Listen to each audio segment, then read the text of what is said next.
Well, it's the 18th of July 2020, and the latest news is that the Health Minister of England, that is the Health Secretary Hancock, has asked for a review of the death estimates in England. The problem is that the Public Health England, that is one of the bodies which was giving the stats of deaths in England, has not been giving or applying the cutoff date. Now, in simple English, this means that if a man had COVID-19 in March, got infected, recovered from COVID-19, but then died in June because of a heart attack or because of a bus accident or a roadside accident, he would still be considered to be dying because of COVID-19. Now, as opposed to the English system, in Scotland and in Ireland, they have a cutoff of 28 days. This means that once a patient is found to be infected, he is considered a case of COVID-19 up to a month, up to 28 days, and not after 2 or 3 months. Now, this, of course, gives an exaggerated number of deaths in the United Kingdom. So I am raising this point to underline the fact that estimates of death can be inadvertently incorrect, as is being seen by stats provided in England.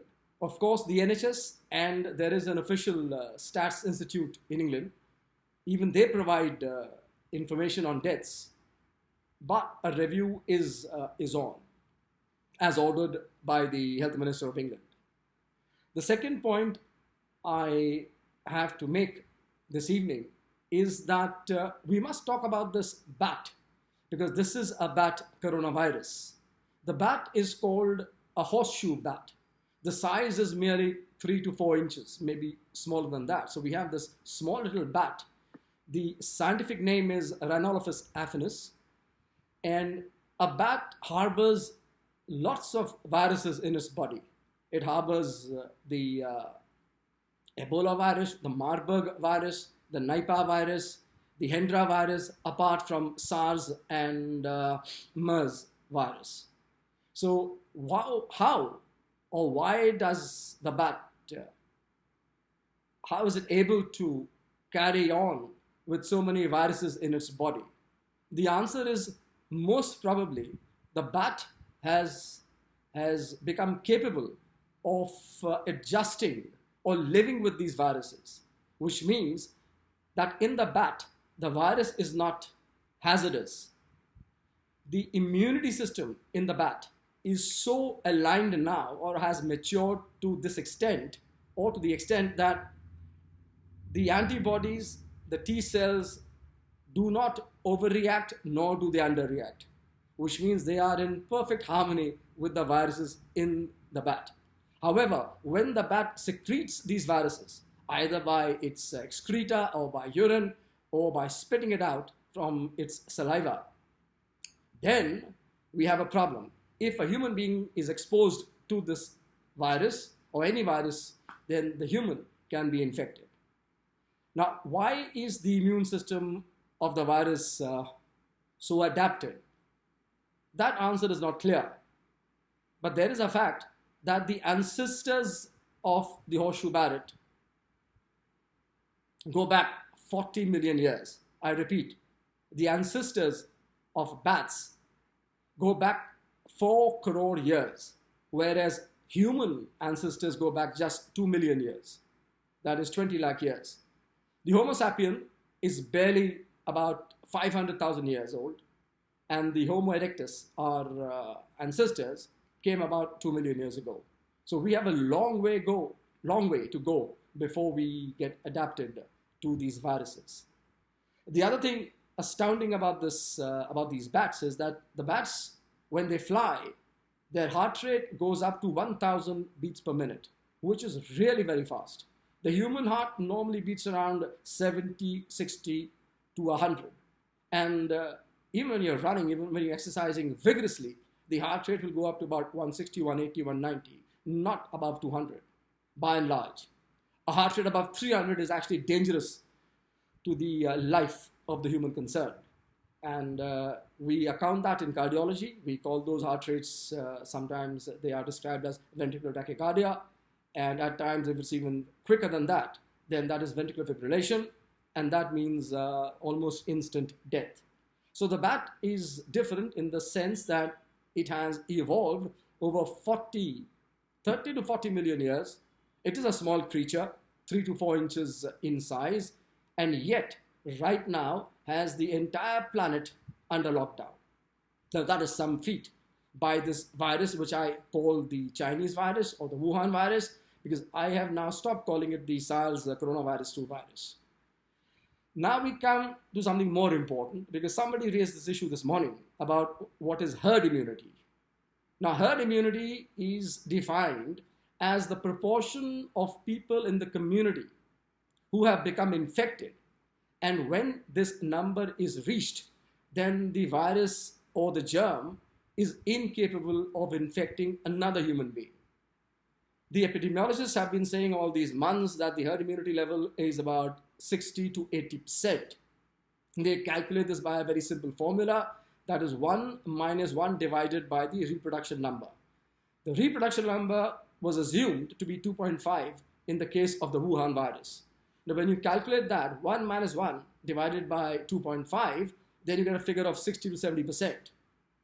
Now, this is, I must emphasize, a hypothetical number, the herd immunity threshold, because the mathematician is unaware of the fact that we are human beings. He or she is assuming that the population concerned is homogeneous, right? They assume that we are all of the same sex, we are all of the same age, we are all in the same physical condition, which is obviously untrue. Now, if we were all the same, then this formula would work, the reproduction number, which is the average number a person infects. So therefore, if we have a reproduction number of 2, then one person will infect 2, 2 will then infect 4, 4 will infect 8, 8 will infect 16, and 16 will infect 32. And that's the progression. That's almost exponential. However, in reality, we all have different sexes. We are of different age groups. We have different physical fitness levels. Some of us have diseases. A lot of us do not have any disease. So therefore, the passage of the virus or the reproduction number becomes redundant. In fact, it becomes inaccurate. Now there are finally some papers emerging which are dilating on the subject of herd immunity. It is being assumed now, also based upon experience, on hindsight, we see, as I've explained earlier, that the death rates have plummeted in a lot of countries and in a lot of cities, despite the fact that the number of people infected is still very small. For instance, the number of people infected by being assessed by serological testing is just about 20% in New York. It is about 17.5% in Stockholm, and a similar number was provided for London. But despite the fact that only 17 to 20% of people were infected in New York and Stockholm or London, the death rates plummeted. They've almost come down to base levels, as also the infectivity. Of course, infections are increasing rapidly on the western coast of the US and the southern states. But the fact still remains that the death rates have gone down in Spain, in Italy, in London, in England, and in New York City, despite the fact that the number of infected are very small. Now, why is this happening? The explanation is this, that the serological tests just assess the antibodies, right? They assess the G, Ig, G, and the IgM levels. They do not assess the T cells. We now have data that if 10% of the population has antibodies or has been infected, then there are 20% people who have T cells, which can counteract or prevent infection from this Wuhan virus. Now, this has been shown by studies from Sweden and from Germany. They have been published. I will provide the links. The German paper is very elegant. That has taken about 360 people. Of these 360 people, 150 were actually infected. 160 were infected by the SARS virus. And they showed that all of them had a very robust response in their T cells against the Wuhan virus, right? Then they took another 150 people who had not been infected by the Wuhan virus, but they showed that almost 80% of these people not infected by the Wuhan virus, 80% of them had developed T cells which were capable of attacking the Wuhan virus. Now, why was this? This is because a lot of us have had common colds. Common colds are commonly produced by the rhinovirus, but almost a third of common colds are produced by coronaviruses, the regular coronaviruses. So it is assumed that those T cells which have been produced during those episodes of common colds, these T cells can now even act against the Wuhan virus. So this is called the memory cells. Now this is a natural phenomenon in all human bodies, that we all produce T cells against a particular virus or bacteria. These T cells retain memory to remember a future infection or a future attack by such a virus, and they come into action. So I will repeat that the Germans have shown that 80% of people who have not been infected by the Wuhan virus carry T cells capable of acting against the Wuhan virus, despite the fact that they have not been previously infected by this particular virus. So now we have to keep this information with us. So we will move on to Delhi now. All right, Delhi now has about confirmed 120,000 cases of COVID-19 as per the PCR test. Now, when we have a number which has been confirmed by the PCR test, we multiply that simply by 10, and we know that about 10 lakh people have been infected in reality by the COVID-19 or by the Wuhan virus. So we have 10 lakh people. The population of Delhi ranges from 180 lakhs to 190 lakhs. Let's take it to be 200 lakhs, right? That's 20 million people in Delhi. So if we have 10 lakh people infected in Delhi, that is about 5% of the total population is definitely infected by the Wuhan virus. So if we have 5% people infected by the Wuhan virus, if we apply the T cells phenomenon, that means 10% are also infected by T cells, then we have a population infected by this virus and which is capable of producing antibodies to the tune of 15%. So as of now, we have almost 15% of Delhi's population infected. Now the herd immunity level threshold ranges from 10 to 20%. It is not 60 to 80%. I've just explained that to you. That means everyone who is susceptible and who gets exposed to the virus and gets infected to the virus then gets also immune to the virus.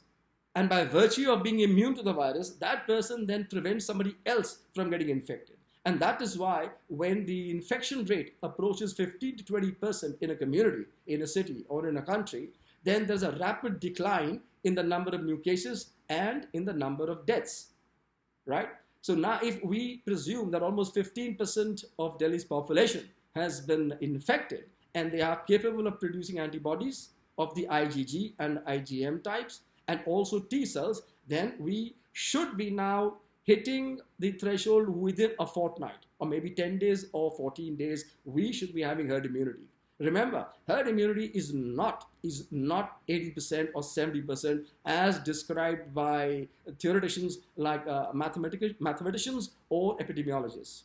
The reason is simple. For instance, I'm a frontline health worker, right? I attend my hospital every day. I look after patients. I don't know whether they're COVID positive or COVID negative. Let us presume that I have come across, I have tackled, I have treated people who are COVID positive. So there is a very strong possibility that I have been already infected and I carry the antibodies. Now, once I have the antibodies within me, then I cease to become a source of infection to other people, right? So therefore, the most vulnerable people in a population, the health line workers, the people who work in shops, the policemen, and the bus drivers, most probably a lot of them have got infected. And because they've infected, and because a lot of them are young, who have just shrugged off the infection, they are now capable of blocking the passage of the virus. So even if about 15% of a population gets infected, or 20% of the population gets infected, then we have approached herd immunity. So this is a cause, a reason to be, to be at peace. We cannot wait for 80%. And even now, if we follow a policy of protecting the very old, the people who are very, very sick, and permitting the younger people to mingle around, then we will be approaching the herd immunity figure very, very fast, or what is called the herd immunity threshold, or HIT, HIT.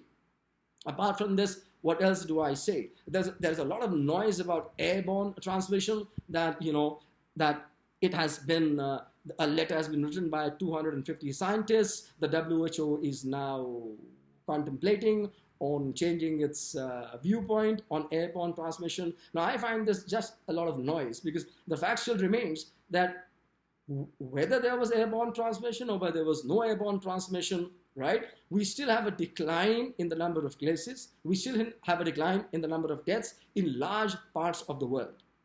Now, let us presume that there is airborne transmission.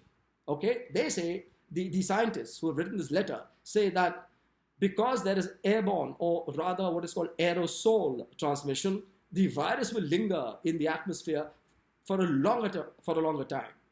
And this is based largely on a study which was published some months back, and which I've already written upon in the NEJM. Now, that was a laboratory simulated study which showed that the virus existed or lived for almost 3 days if it landed on metal or plastic. It lasted for 24 hours if it landed on what is it called? Cardboard, and it lasted for 4 hours if it was placed on copper. But importantly, if it was in aerosols, then it lasted for 3 hours. So the pitch was being made that the aerosol, which technically is a particle which is less than 5 microns in size, and even as I speak, right now I am emitting aerosols. If a man shouts, if he sings, if he coughs, if he sneezes, he brings out droplets and aerosols. Now, anything which is bigger than 5 microns is a droplet, which usually drops down on the floor very quickly. And anything which is less than 5 microns is called an aerosol, which is supposed to last for 2 to 3 hours around that person, and maybe for longer distances, longer than 3, 4, 5, 6, 10, 15 feet. But the problem is here that no one has confirmed whether this virus, which is existing in the atmosphere, whether it is infective, right, after a span of time. We can say that we can find the virus even 3 hours after it has been ejected from somebody's mouth, but that does not mean that the virus is infective, right? That could just be an RNA piece. The virus could have died. This is the same situation with an infected person. If an infected person is confirmed to have COVID-19 infection by a PCR test, then that person becomes non-infective after 7 to 8 days, right? That has been confirmed, I have told you earlier, again by the Germans and by the Singaporeans, that after 7 to 8 days, the virus is there, but it is incapable of infecting anyone. It is no longer alive. It is just a dead piece of RNA. Now, keeping this in mind, how do we approach this airborne business? Well, the best way is to do what the Japanese have done, and they have said, we avoided the 3 C's. The first C was crowds, the second was close contact, and the third was closed spaces. Now, this means that it is best, it is prudent, it is common sense to avoid a function, avoid a marriage function, to avoid a party, even avoid going to sadly to say, a temple or a church or a mosque, because that would be a closed space. That would have other people around. There is no guarantee that if you go to a mosque, there won't be other people, or if you go to a temple, there won't be other people inside it. And it is best to stay away from people, per se, by about 4, 5, 6 feet. So if we follow these simple 3 rules, that we avoid close contact, we avoid crowds, and we avoid closed spaces, then we are following the rule that yes, aerosols may be infective, yes, they may be existing in a closed space for a couple of hours, but because we are avoiding that closed space, we are most probably not going to get infected. And this has been seen repeatedly by data which has been published on people who have been exposed, even close contacts. That means people who live with people who have been infected. Even there, the secondary infection rate is very low. It is just about 10 to 30%. Even if you share a meal with a person who has been infected, the chances of a secondary infection are down to 7%. And if you walk in a shopping mall close to a person who has been infected, then your chances of getting an infection are less than 0.6%. So the message is very clear, and that is, yes, there may be airborne transmission, there may be viruses in aerosols hanging in the air for a couple of hours, but they may not be necessarily infective. Even if they are, you can easily avoid them by avoiding these closed places. But even in a closed place, even in a room or in a hall, in your own home, it is advisable. It is recommended that you open a window or a door, because moving air always displaces the aerosol and with it the virus. So I will end by saying that the chances of catching this virus is very remote, is very low by staying away from closed spaces. And most importantly, please bear in mind that the virus is almost non-existent outside your homes. Therefore, for instance, if you go outside, because of the breeze, because of the air, because of the ultraviolet rays in the sun, the chances of the virus being there or being capable of infecting you are almost zero. Remember, it is said, it has been found out that ultraviolet rays destroy these viruses within seconds. They destroy the Wuhan virus within seconds. So the best policy would be that you can go out, but in the open, right? You can wear a mask and go out. I will not go into this controversy of wearing a mask outside the home, outside in public. That's a different issue altogether. We will address that on some later date. So the most important message is that a herd immunity would develop within 20% of the community being infected, right? And we are very rapidly approaching that figure, at least in Delhi. Okay, thank you very much.